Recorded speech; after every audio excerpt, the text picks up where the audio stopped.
That said, these three items are coming out of the research, and I just want to mention them very briefly.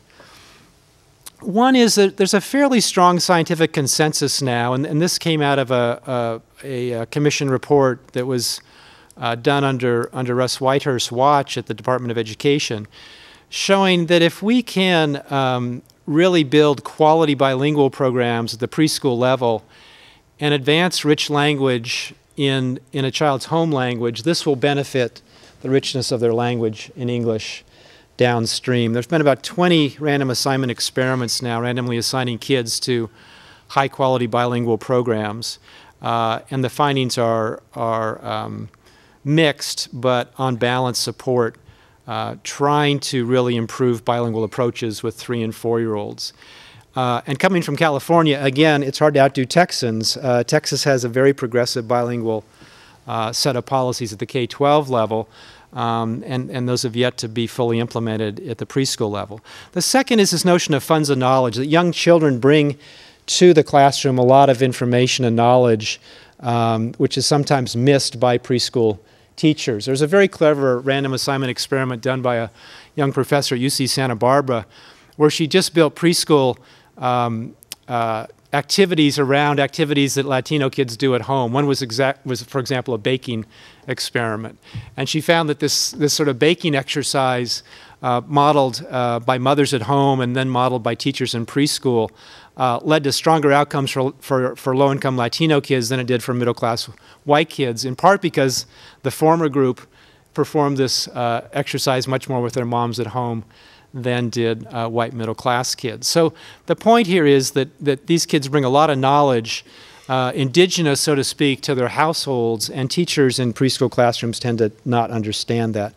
And finally, the third area is an area that I've been actively involved in our own research program at Berkeley, and this looks at the social rules by which young children engage in conversation, the extent to which young Latino kids are encouraged to ask questions or listen to adults, when they can ask an adult question, norms of respect, and Barbara Rogoff at UC Santa Cruz has been doing a lot of work on the extent to which young Latino kids learn by observing siblings and adult interactions as opposed to being invited to the table, so to speak, and being an active participant. There's a couple handouts on the table by the back door where we talk a little bit more about this work. If you're interested. The takeaway point is that young kids at a very young age learn how to participate in social activities. And sometimes those rules of participation differ in different cultural communities and ethnic groups. And when they do, it's very hard for preschool teachers to understand this. So I go into preschool classrooms off and on, and there'll be a teacher complaining because this young immigrant kid is not asking any questions, or this 3-year-old girl from a first-generation Latino household is sort of sitting in the back of circle time and not really participating, when in fact that might be how she's learning to participate in the home. So I'm not saying we should reproduce these cultural practices, but I am saying if we're going to improve quality, we've got to come up with professional development programs that advance these sorts of cross-cultural understandings. So in summary, let me just close by emphasizing these points. We've got, I really agree, and I'm one of Bob Pianta and Susan Landry's biggest fans. The problem is, how do we create a policy apparatus that advances this kind of work? And how do we do it in a mixed market structure when we're moving away from centralized regulation, which has been ineffective, but we need sort of centralized leadership and collective leadership in our professional communities and amongst all of you to move towards these more effective PD approaches and classroom level quality improvement efforts. How do we do that? By rethinking the policy apparatus.